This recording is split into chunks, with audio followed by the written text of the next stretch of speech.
Good evening. I'm Anne Collins Goodyear, and together with my husband, Frank, I have the pleasure of co-directing the Bowdoin College Museum of Art. Tonight, we welcome you virtually to the museum for a presentation by Diane Zorich, Director of the Smithsonian's Digitization Program Office, or DPO. Although we missed the opportunity to have Diane with us in person this evening. In many ways, it feels appropriate that we should be framing her remarks within the electronic channels to which we have all become accustomed in recent months. We are grateful, particularly in light of the college's recent pivot to digital instruction, mirroring that of institutions around the world, to have Diane present virtually to share with us her insights into the new advances and opportunities concerning the intersection of digital technology with the world of artifacts and cultural institutions. Following my brief introductory remarks, my colleague Sean Burris, the museum's Andrew W. Mellon Postdoctoral Curatorial Fellow, will share Diane's pre-recorded presentation. At its conclusion, she will reconvene with us for a discussion followed by Q&A with the audience. Please submit your questions using Zoom's Q&A function. We will share as many of these with Diane as time permits. Your questions will be visible only to those of us on the panel and not to your fellow attendees. Please also note that this program is being captioned and recorded. As Director of the Digitization Program Office, Diane brings a wealth of specialized knowledge about the tools that are reframing our relationship to objects within the museum field. Just as interesting and important is Diane's impressive career as a cultural heritage consultant for over 20 years prior to joining the Smithsonian. In this capacity, building upon her training in anthropology, Diane has advised institutions both across the United States and internationally regarding the management of collections and information about them. At the heart of such work is always the question of how to make these treasures more accessible for our audiences. Having recognized very early the power of digitization as a critical tool for furthering the missions of cultural heritage institutions, Diane has published and spoken widely about the development of sound digital policies for cultural institutions. She has served in leadership positions at the Museum Computer Network and the American Alliance of Museums. She has also long recognized the promise of new computational scholarship, perceiving the exciting promise of the digital humanities and digital art history specifically, through which scholars can utilize new data to develop new historical models for study. Today, as the Bowdoin College Museum of Art ramps up its digital documentation of artworks, recently embarking on creating three-dimensional virtual surrogates of many of these objects, we look forward to learning more from Diane Zorich about new opportunities and perhaps some of the challenges connected with this work as she discusses engaging objects, reimagining museum collections with new technologies. Thank you for being with us. Thank you. Thank you for having me. I'm delighted to be here. Thank you for joining to learn about ways to reimagine museum collections using new technologies. My name is Diane Zorich, and I'm the director of the Smithsonian's Digitization Program Office, where we think about reimagining our collections use all the time. I chose the title Engaging Objects because of the dual meaning in this phrase. On one level, the objects themselves are engaging. They elicit awe and wonder by virtue of their association with some historical, cultural, or scientific moment. But on another level, we also want our audiences to engage with these objects, to learn and create and discover in ways that are meaningful to their lives. Before I begin to talk about this, I wanted to give you a bit of context about the Smithsonian. The Smithsonian is the world's largest museum, research, and educational complex, and although we are one entity, we have many component parts. For example, we have 19 museums, which are clustered mostly around or near the U.S. National Mall in Washington, D.C. And before the pandemic, these museums collectively hosted more than 30 million visitors a year. We also have 9 research centers, which are scattered further afield, from our Astrophysical Research Center in Cambridge, Massachusetts, to our Tropical Research Center in Panama. And we have a zoo and several botanical gardens and greenhouses in the Washington, D.C. and Maryland area.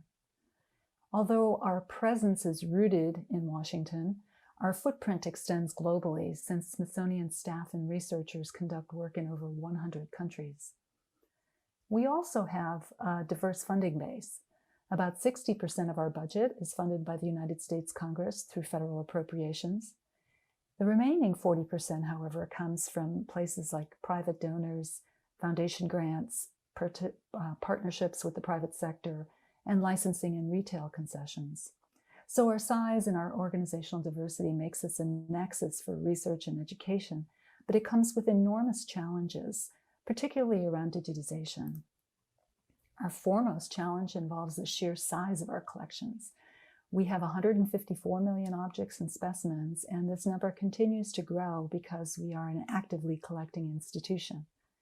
So we have items that we collect in multiples, like these natural history collections you see here, where it's not unusual to have something like 4 million botanical specimen sheets or 42 million paleobiological fossil specimens. And we also have what would typically be characterized as one-of-a-kind art history and cultural objects, such as what you see here, Neil Armstrong's spacesuit, for example, or Stan Musial's bat, which he used to hit his 3,000 home run, or the ruby slippers that Judy Garland wore in The Wizard of Oz. The diversity and size of our collections are truly formidable, and we can only exhibit a fraction of it. So digital has become a strategy for making all of it more accessible. Our strategic plan, which is guided with the vision of our director, Secretary Lonnie Bunch, calls for the Smithsonian to become a more digitally astute organization, to make it possible for us to deliver on our mission in a more digitally focused world. We've been working on this for a number of years, but the pandemic has certainly given it a new urgency. In many ways, to paraphrase the novelist Arundhati Roy, the pandemic is a portal. For us, it's a portal to new opportunities, ones that we might not have gotten to for a while because of all the competing priorities that come with being an institution as large and as complex as the Smithsonian. To become a more digitally focused organization, we need to have digitized collections. These are basically the building blocks, the digital building blocks for anything we might want to do in the digital sphere. And it's the job of the Smithsonian's Digitization Program Office, referred to by its acronym DPO, to create these building blocks. DPO was established in 2009 to bring new methods of digitization to the Smithsonian that would increase the quality, quantity, and impact of Smithsonian digitized collections. Now, I want to make it clear that collections digitization began long before DPO was founded in 2009. In fact, the earliest creation of digital records at the Smithsonian goes back to 1969. But it wasn't until the DPO was spun up that the Smithsonian was really able to generate a critical mass of digitized collections that could serve our many different audiences. So DPO's mission is very simple. It's to enable discovery through digitization, and we do this through 2 programs. The first is our mass digitization program, which uses industrialized tools and techniques to digitize large numbers of objects at high quality and low cost. This type of digitization leverages the economies that come with doing anything at large scale. And in the past 5 years, we have gone from 1 million objects to 4.5 million objects digitized through the use of mass digitization approaches. What you see here on this slide are some of the setups we've used in our mass digitization projects. They range from rows of workstations that are set up in a pipeline-like fashion to conveyor belts for flat or near flat items. Our second program is 3D digitization. We started experimenting with 3D in 2012 to better understand the technology and its possible uses for our audiences. Since then, we have 3D digitized hundreds of objects, ranging in size from a small coin to as large as the Space Shuttle Discovery. These scans have been used by conservators, educators, researchers, and technologists, in addition to our general public. So just to reiterate, our 3D digitization and our mass digitization programs create the digital building blocks. But really, that's just the start. It's the foundation, if you will.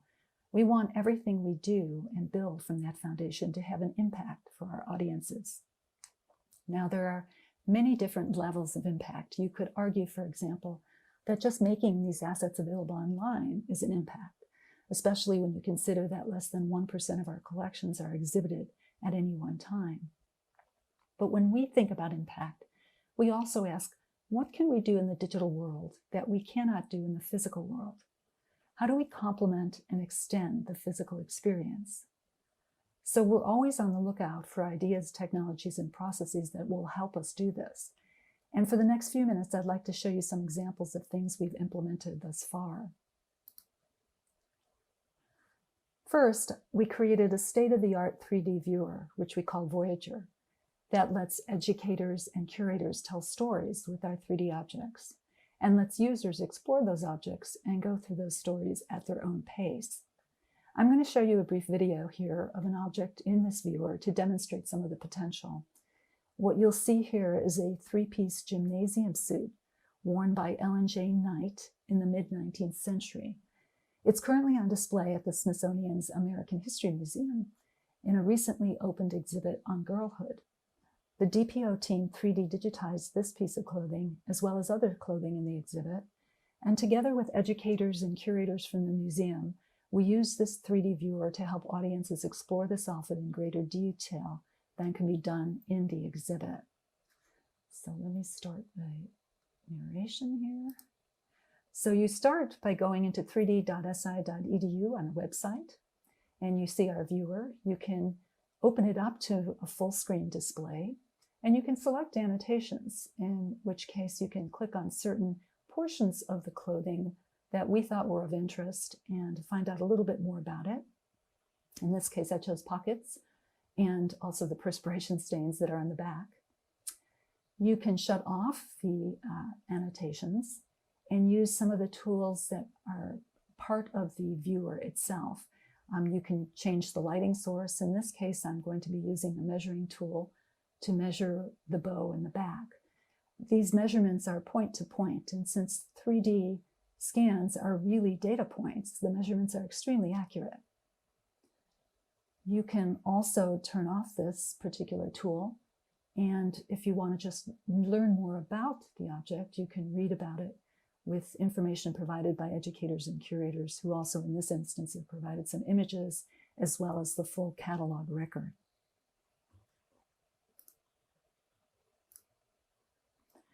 We've also begun experimenting with the use of 3D models in augmented reality, or AR, as it's called for short. AR is the rendering of digital images or data onto real-world objects. Now, the example I want to show you here is from some recently scanned corals that are in our National Museum of Natural History. And we did this in collaboration with a group called the Hydrus. The Hydrus is a nonprofit organization dedicated to teaching the public about oceans and ocean life. And they worked with us on this to create an educational resource using the corals and some seashells as an indicator of ocean health. This particular site uses Google's Model Viewer technology, which enables you to view any of the 3D models in an augmented reality environment using just your cell phone. You don't need any special software or app to do this. Modern cell phones already come enabled with AR viewing technology. So let me show you a video of how this works. I did this video on my own iPhone, and if you want, you can follow along with me on your phone. Just go into a browser on your phone and select 3d.si.edu/corals. If you do that, what you see is this page on your screen, on your cell phone screen. And you can go through this. Let's start this up. You can choose on any of these educational modules, but I'm going to actually go down to the models themselves and click on one here. This is called a bullmouth shell, or Cypricassus rufa. When you click on it, it goes into the Google Model Viewer, which is very much like our Voyager viewer. You can turn it around and see annotations. But if you click on that button, the model goes into a very clean interface where you can see it in much greater detail to examine it. If you click on the AR button, you can actually put the model in your environment. And here I have placed the model on my kitchen table, and I actually have one of these bullmouth shells, so I pushed next to it for comparison purposes. So basically, this is what AR is. It takes this high-end 3D model and allows you to put it in your environment. In this case, my kitchen table, but you could have put it on your desk, you could put it on your floor. I have displayed it in conference rooms. The options are open to you as how you wanted to do this. But I have to say that this is proving to be very popular with researchers and students who cannot get to see originals, or even if they can see the originals, cannot manipulate them as they could in an augmented reality environment. Another technology that is proving useful is actually an imaging standard. And it has a name that's so cumbersome that everyone refers to it simply by its acronym, which is IIIF. Now, images located anywhere on the web can, if they adhere to this standard, be gathered into free web-based viewers where users can save them, manipulate them, and annotate them for study, research, or teaching. Using images in this way saves users from needing to download and manipulate the images on their local computer, which, if you've done so, know can be quite time-consuming and cumbersome. The example I'm going to show you here displays the various print states of a woodblock print called a rustic Genji, which was a gift given to the National Museum of American History, and the print is by a printmaker named Yutagawa Kunateru. In this example, we pulled some of the print states into a free web viewer and lined them up in a way that is, I think, really conducive to studying this particular type of work. Plus, you can annotate and save your work for future use.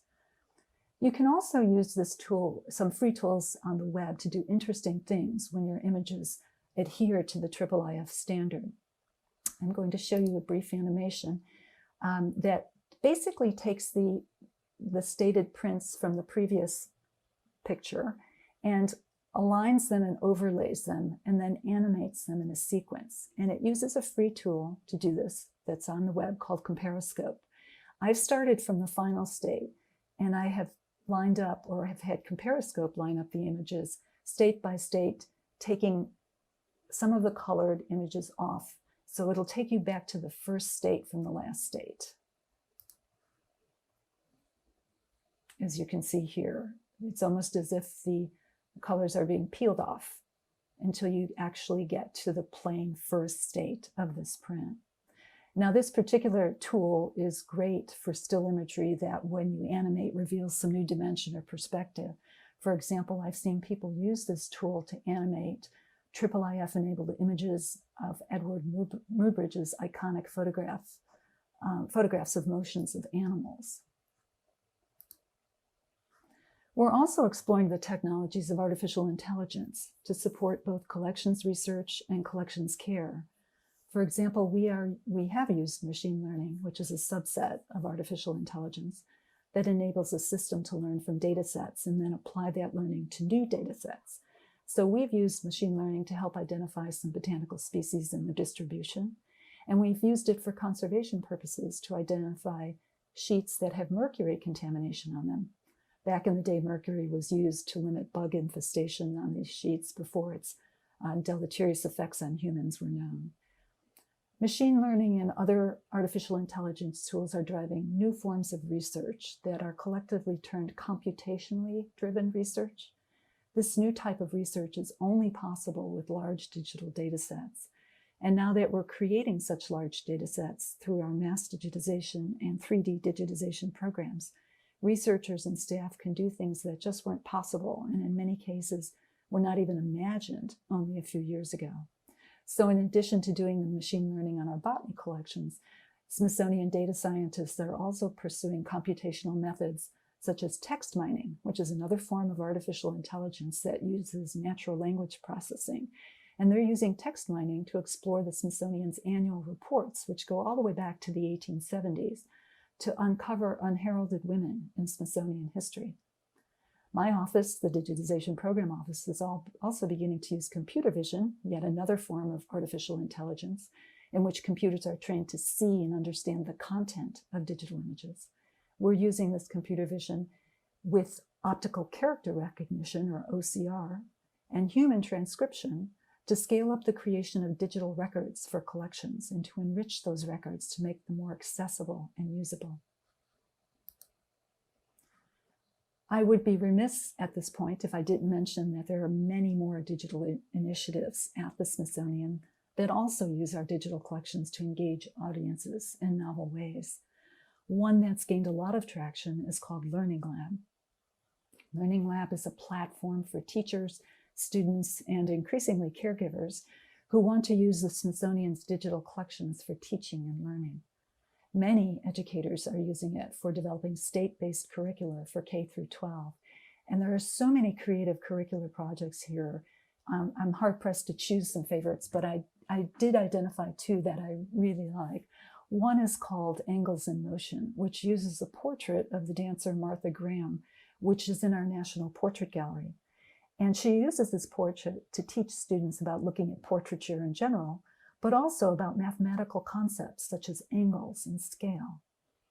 The second one that is a favorite of mine is called The Chemistry of Spacesuits, a module that explores chemistry by exploring the chemical composition of the Apollo-era spacesuits that are found at the National Air and Space Museum.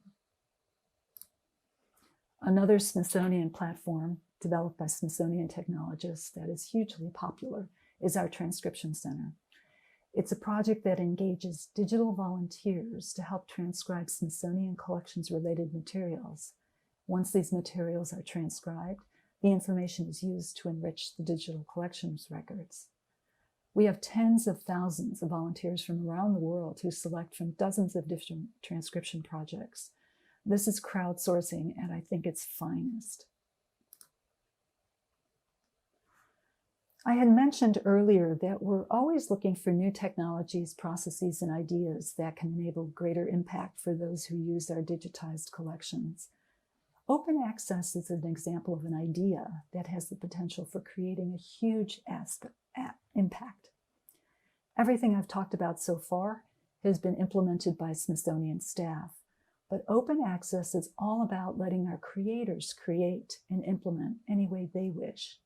We've essentially identified several million objects that have no rights or legal issues encumbering them. So we've made them open access, meaning anyone is free to download, share, reuse these images right now without asking for any purpose whatsoever.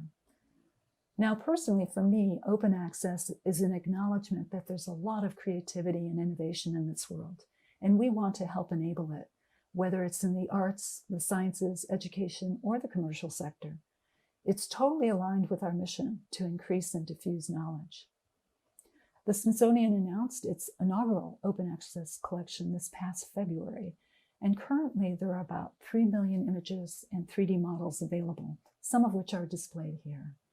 We'll be adding more over time, but since the February launch, we've seen a lot of creative work using these objects, and I'd like to briefly show you some examples right now.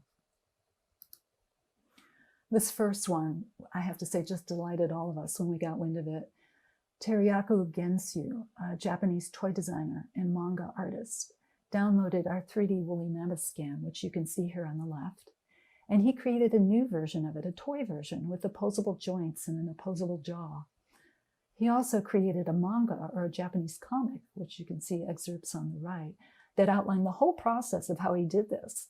So if you're interested, you can see this on our website at dpo.si.edu and try it for yourself. Another stunning use was by artist Amy Carl. She defines herself as a bioartist working at the nexus of where digital, physical, and biological systems merge. Now, Ms. Carl used the 3D model of our Triceratops, which is housed at our Natural History Museum, as inspiration for a series of 3D prints that she created using different matrices. Now, these aren't just replicas. If you look closely, particularly at the skull, you can see scaffolding patterns, which are intended to mimic how cells, particularly bone cells, grow and build in the body through a scaffolding mechanism. The same mechanism is used in biomanufacturing. Ms. Carl was also intrigued by the shapes of the Triceratops bones. Particularly, she was inspired by the vertebra to create this series of beautiful sculptural forms, which she designed and then 3D printed. She calls them the morphologies of resurrection. And her intent was, and this is a quote, to explore hypothetical evolutions through technological regeneration. Now, the image you see on the lower right is actually an enlargement of one of the sculptures in this group.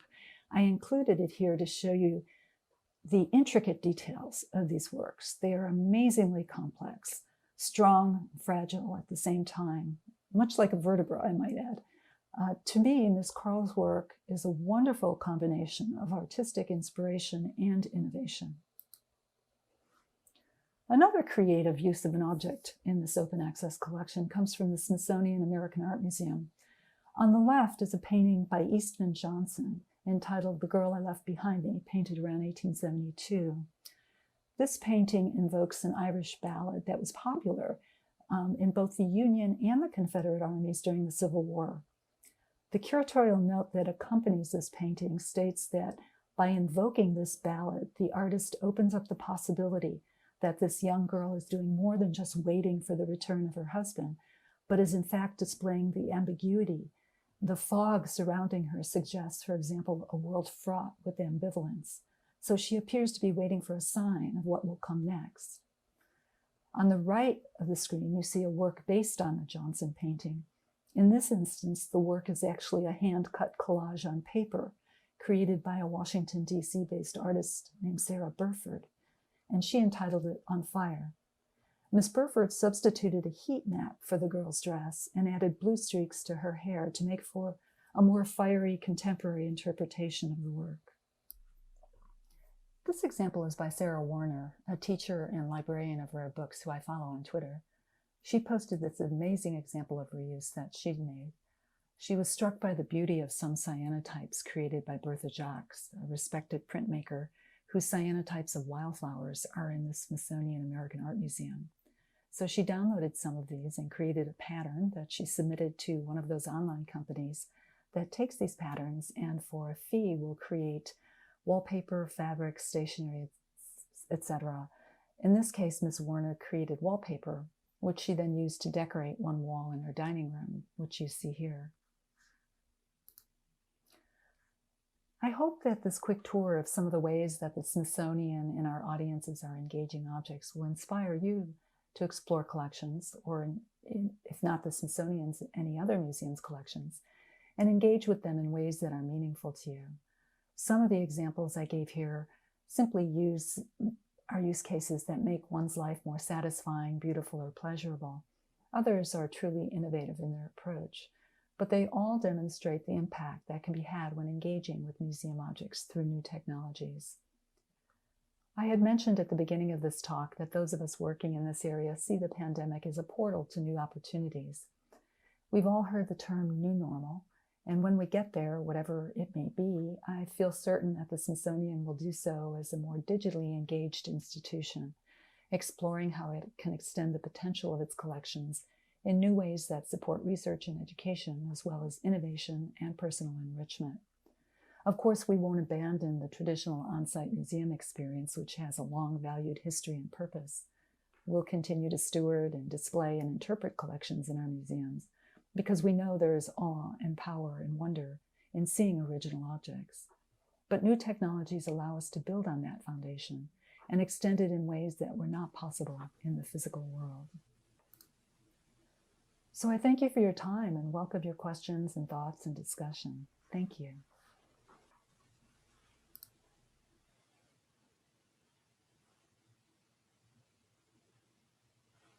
Diane, thank you so much for an absolutely fascinating presentation. I love the way in which you have positioned the pandemic as something that is a portal, providing us with new perspectives on our collection and new strategies for thinking about how digitization might provide new modes of access. And in many ways, I feel like with your presentation, you've sort of pulled back the curtain and given us a glimpse of the museums of the future, which is absolutely enthralling. As you know, one of the things that I admire so much about your approach to running the digitization program office at the Smithsonian is that your background as an anthropologist and a museum professional really grows out of collections management and a careful attention to cultural heritage and cultural heritage preservation. So I wondered if you could speak with us a little bit about what it means to be running a major digitization effort and program at the Smithsonian as a cultural heritage professional first and a technologist second. Sure. I think the important thing, and the one thing that everybody on my team thinks about, is not the operational aspects of it, the actual digitization, but the strategy and the impact of that digitization. We don't want to just digitize for the sake of it. We want to make sure there's an impact and there's a reason for doing so. There's many reasons you can do so. You can digitize for preservation. That's one aspect. But we want to certainly go beyond that.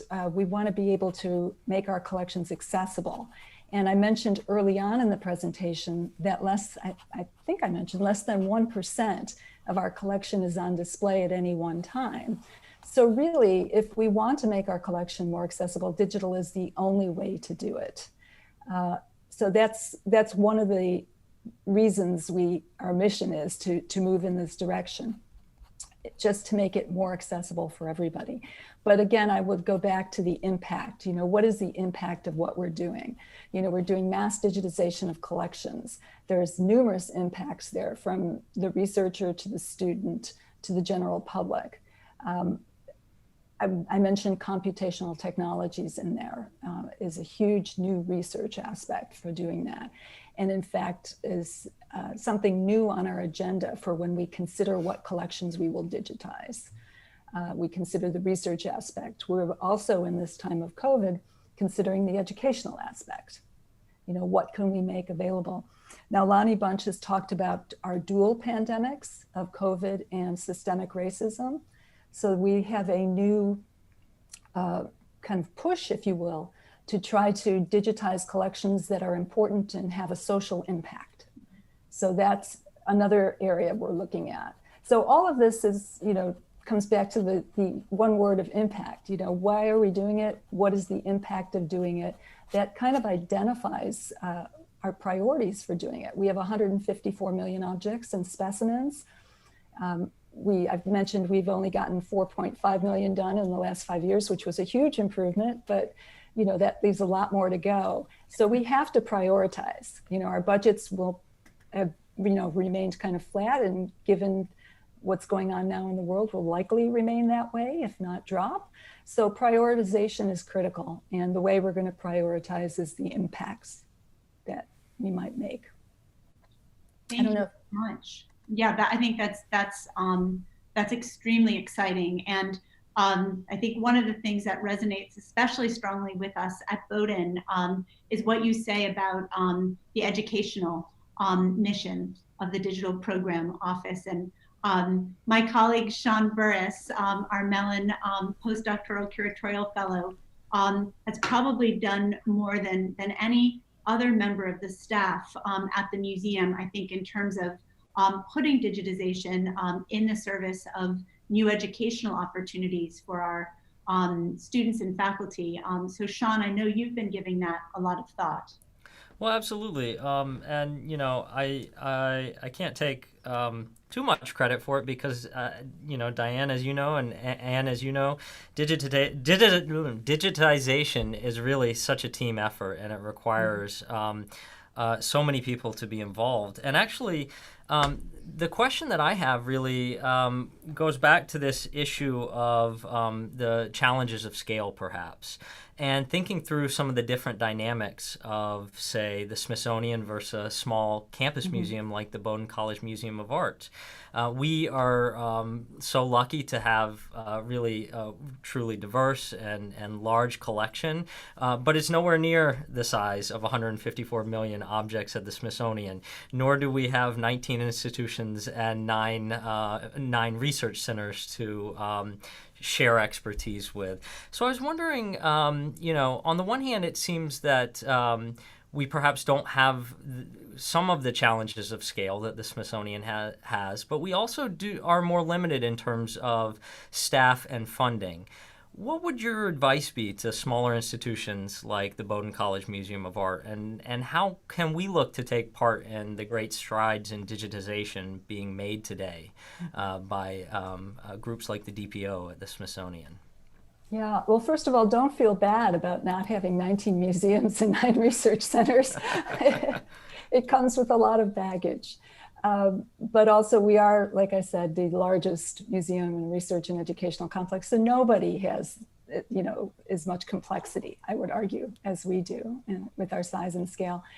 But everybody, I think, in the cultural heritage community has an important role to play here. And the important role I would see for university art museums, for somebody like the Smithsonian, which has a general public that we have to serve. And we also do serve K through 12 pretty regularly, but we're not as astute at serving university students and university teaching. And I think that's a role that university art museums could help us with, to be frank, to know what the kinds of things you need for teaching at that level in the university context, for doing research in a university context. And for doing exhibitions in a university context, because you have a different audience you serve as well.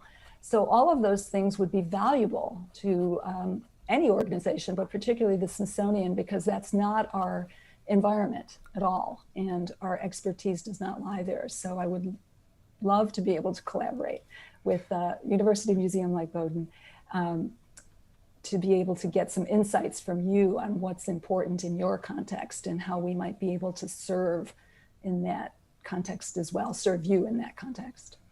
Absolutely. Sorry, please continue. One of the things I was thinking of immediately that came to mind, a lot of the tools I talked about, we developed, we created, and they're open source. It would be wonderful to be able to work with you. They obviously have a very pointed, I should say a point of view. If you remember the 3D viewer, that's really a general public tool that we're making that for. But I'd love to know what kinds of functionality might be useful in a university teaching context, for example. So those kinds of things would be very useful for us. Absolutely. No, Voyager has been very exciting. The 3D viewer that you mentioned has been very exciting to us, and we've closely been following the development with that. We just invested in our first 3D scanners here on campus, and this semester we have a class that's piloting out the use of those scanners on some medieval objects, and they are very interested in the ways Voyager can enable sort of narrative storytelling about objects and annotation about objects. So that's very exciting. I also, the first thing though in your presentation that leapt out to me really was the difference perhaps between crowdsourcing and engaging with a broader public and the transformative way that classes can engage in research on projects. Something like the transcription project that you brought up. The way that if I were involving a class in that, I would see a great potential for them not only to transcribe documents, but transform our understanding of them as well and build a narrative around them. It's very timely you should say that, because just today, the Transcription Center announced that they released an educational packet to help teachers use the Transcription Center in curriculum. So you should take a look at that. But again, I think it's probably for K through 12. I'm not sure on that. But yes, I agree with you. There's huge potential in something like the Transcription Center for teaching and learning and using primary source materials, right? Because that's what's in the transcription center, primary source materials that very few of us ever get to use or see, but are so important for research and teaching. And to get your hands involved in that through the transcription process is a way you can do that from anywhere in your home. And it also safeguards the objects itself because they're not being handled, right? They've been digitized and made available for the transcription process. Diane, it's amazing to hear about all of these different projects and approaches to digitization that the Smithsonian's involved with. Before we move away entirely from this important question of potential collaboration with campus museums, Sean, I can't resist asking you if you could just say a word about the virtual gallery from which you are offering your comments, because there's some very exciting examples in Assyria to America, which you recently curated, of the innovative integration of new technology with ancient history. So maybe you could say a little bit about what's going on in the background behind you. Absolutely. Well, and the virtual background, as you mentioned, is the exhibition Assyria to America, which is open to the campus and up in the upstairs galleries. It's the first exhibition on our Assyrian reliefs. And just over my shoulder is a full-scale replica of the only in-the-round sculpture of the King Ashurnasirpal II, who decorated his palace with the large stone reliefs that we're so familiar with today. That's an object, an original object that exists in the British Museum collection and is too fragile to travel on loan these days. So we actually collaborated with the British Museum in that case to go over to London and make a photogrammetry model of the original object. And Diane, you might recognize on the viewer screen back there, that's actually Voyager. That's in the gallery. We didn't quite figure out how to make it usable on a touch panel, so it's kind of actually just a video of Voyager at present. Right. But we're looking forward to cracking that nut. No, we'll talk. We'd be happy to talk to you about it. But it's great. I'm thrilled that you're using it, and I know our 3D program manager will be thrilled when I tell him. One of the things that I think comes out so strongly from hearing you speak about the work you're doing, Diane, is the strong emphasis that you and your colleagues put on collaboration. And it really is thrilling to hear about advances in which the Smithsonian is participating in the realm of, such diverse areas as three-dimensional scanning, artificial intelligence, text mining. And I was especially inspired to learn about the examples of some creative practitioners, some artists who have clearly been extremely inspired by what they have been able to glean from the Smithsonian's embrace of open access and its generous sharing of digital models and images of its collection. I know that you have a long-standing interest in computational scholarship, and it was exciting to hear you allude to some examples of it in your presentation. But in the spirit of collaboration, I wondered if you could share with us whether or not the Smithsonian is actively engaged in collaborations with digital humanists or other scholars who are making use of innovative computational models, and whether any of the work you're doing may be inspired by requests from scholars or new ways of doing research. Yeah, that's a great question.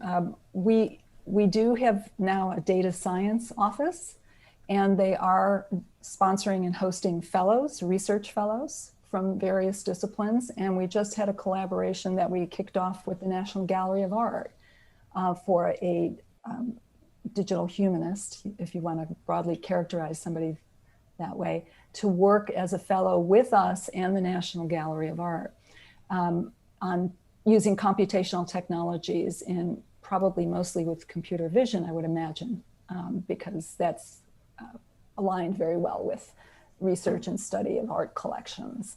But the data scientists have also done collaborations with the Holocaust Museum. And yeah, so I think it's a small program right now. I think they're trying to grow it through fellowships where people can use our collections, learn how to use some of these technologies. Some come in already knowing how to use these technologies, and then kind of going back out and to other careers using this information. It's much like a postdoc would do in science, right? You come out of your PhD program and you do a postdoc or a couple of postdocs before you start moving along in your career in research or teaching. Similarly, I think this will be kind of a training program for digital humanists going forward, using any number of technologies. But one thing I did want to mention, Anne, is that what we're finding is that the new curators who are coming in have experience with these computational technologies and are expecting to be able to do their research at the Smithsonian using them. So even graduate students these days this is the new methodologies that are being taught, and this is the new fields that are being developed. So we need to be able to service that. And one of the ways we will do that, I imagine, is we'll probably try to operationalize some of these artificial intelligence technologies. So right now, when we have a workflow for digitization, we will capture an object digitally and we will transfer it digitally to different systems. Somewhere in there might be some kind of maybe neural net or artificial intelligence engine that can go into that kind of workflow process. That's down the line. It's hypothetical, but it's not unrealistic, I think. And I also think that the hardcore research that's done at the Smithsonian, much more of it will be moving in that direction. I think that's absolutely fascinating. And speaking of collaboration, I'm going to turn the floor over to Sean for one further question, Diane. Sure. For our audience at home, I hope that this will give you an opportunity to share with us any burning questions that you may have. And we'll be turning the floor over to you in just a moment. But Sean, first, let me give you the privilege of one more query for Diane. Thanks, Anne. And actually, I think scanning the Q&A, this last question that I have picks up on a number of the questions that have already been asked. So do plug in your questions in the Q&A. Diane, over the past few years, as I've been engaging with digitization, 3D modeling here on campus, I have encountered a range of concerns around the growing emphasis on digitization across cultural institutions across the country. And some of those concerns include being afraid that digital surrogates may increasingly be viewed as replacements or substitutes for the real thing, authentic or original objects. Others have been troubled by the differences between encountering art and objects in person or virtually, whether it's forming an emotional or spiritual bond with a great work of art or missing the tactile experience of the textures of a garment or the smell of an old book.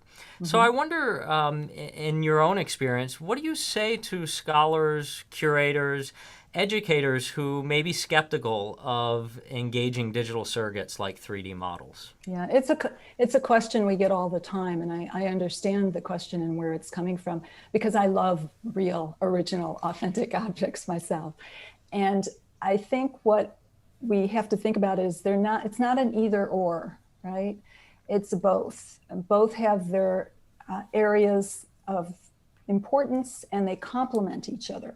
And to my mind, the digital is at its best when it can do things that can't be done in the physical world, yet it still extends the understanding and the appreciation of the original.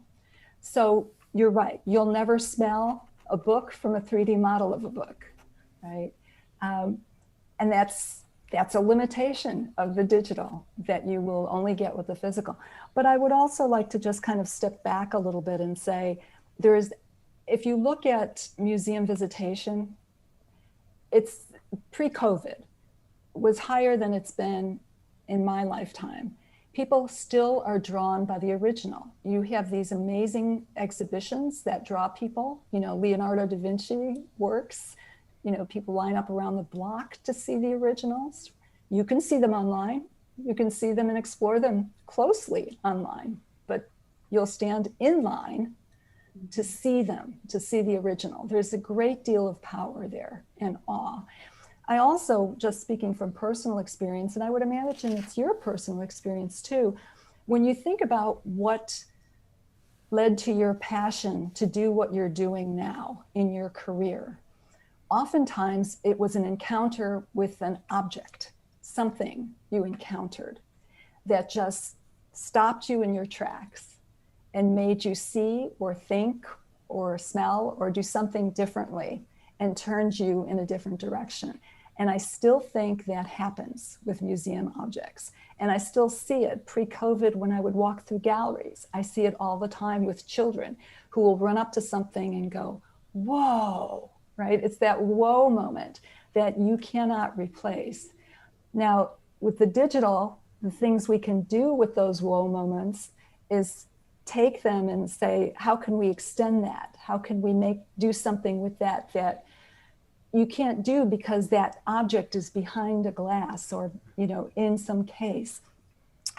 My favorite example is the 3D model of the Apollo 11 command module, which was the space vehicle that brought Neil Armstrong and Buzz Aldrin to the moon. Michael Collins piloted it. If you go look at that at the Air and Space Museum at our Hazy facility, it's behind glass. You can't really get into it. And when the new Air and Space Museum, the renovation is done, it's going to be moved back over, and it's going to have a center stage kind of position in a gallery. It's still behind glass. You won't be able to look in the window. You won't be able to sit in it, that's for sure.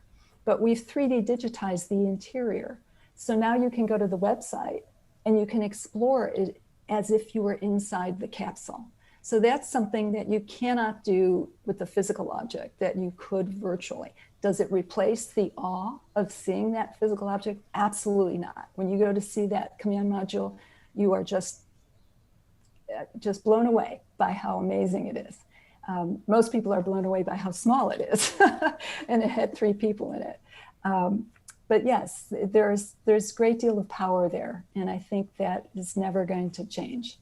I think people who feel it should look at the evidence so far, and there's absolutely no evidence of decrease in visitations. If there were, we wouldn't be doing all of these special, in-gallery exhibits and special exhibits that we do. I think that's incredibly heartening to hear, and I like your emphasis on the idea of expanding or extending the experience, not replacing it. I want to move to the Q&A now, the audience Q&A, and there are a number of really great questions, and some particularly good questions about some of the ethics that go along with digitization. There's a really wonderful question that, if I can summarize it, has to do with or notes the fact that digitization comes with its own issues of accessibility and equity. And so wondering how your office at the DPO is thinking through issues of accessibility challenges that come along with digital. For example, traditional accessibility issues, but also access to internet or technologies in different parts of the world or different parts of the country that may not be able to make the same use of the tools that you're providing. Right. That's an excellent question. Let me start with the last bit. For those who don't have access, just plain access to the internet, our educators, our acting director of education is very attuned to that and has been working to develop partnerships with organizations who can help us develop what she calls low touch or no touch kinds of educational materials. One example of that was USA Today. They had a collaboration with USA Today to create some educational materials that were in every issue of a USA Today newspaper at one point for a summer field trip, for example. Their latest one was kind of an exercise to do for children to do with their grandparents about memory and history. through personal lives. So that requires nothing more than having access to a newspaper, or, USA Today was also sending them out for those who didn't even have subscriptions. So we're very attuned to that as well. For the accessibility for those who do have digital access, so for those who have access to the internet but might be visually impaired, for example, we have an accessibility office who's moved to hyper gear, if I can, to work on these issues now, because it's so important. It's always been important, but it's increasingly important because it's the only access now for many people is digital to our collections. So it's important that we have captioning technology. It's important that we use the right color schemes for those who are visually impaired, so we can enhance those who have some ability to see. All sorts of these things are the concern of the Accessibility Office, not necessarily DPO, but we are working hand in hand with them. We have done some studies of web accessibility standards for audiovisual collections, for example. So when you see a video online. So we're working on those aspects of the technological aspects, but it's the Accessibility Office that is actually trying to implement these things. That's I don't know if fascinating. Wonderful. No, thank you. Get to another question here, actually about impact and how we go about evaluating impact. You brought up the importance of seeing the impact in all the work you're doing. What are the ways in which you are measuring that impact and assessing or strategizing about how you prioritize your efforts at the DPO? Yeah, that's an excellent question. We're not that great at assessing it, I'll be honest with you. A lot of this is anecdotal, right? The things I've showed you are things that have come to our attention.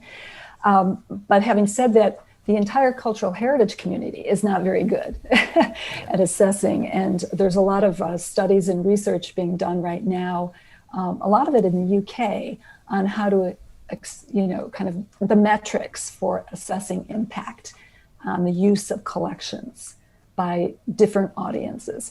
And there's many different ways you can slice it, right? It could be economic, it could be social impact, it could be educational impact.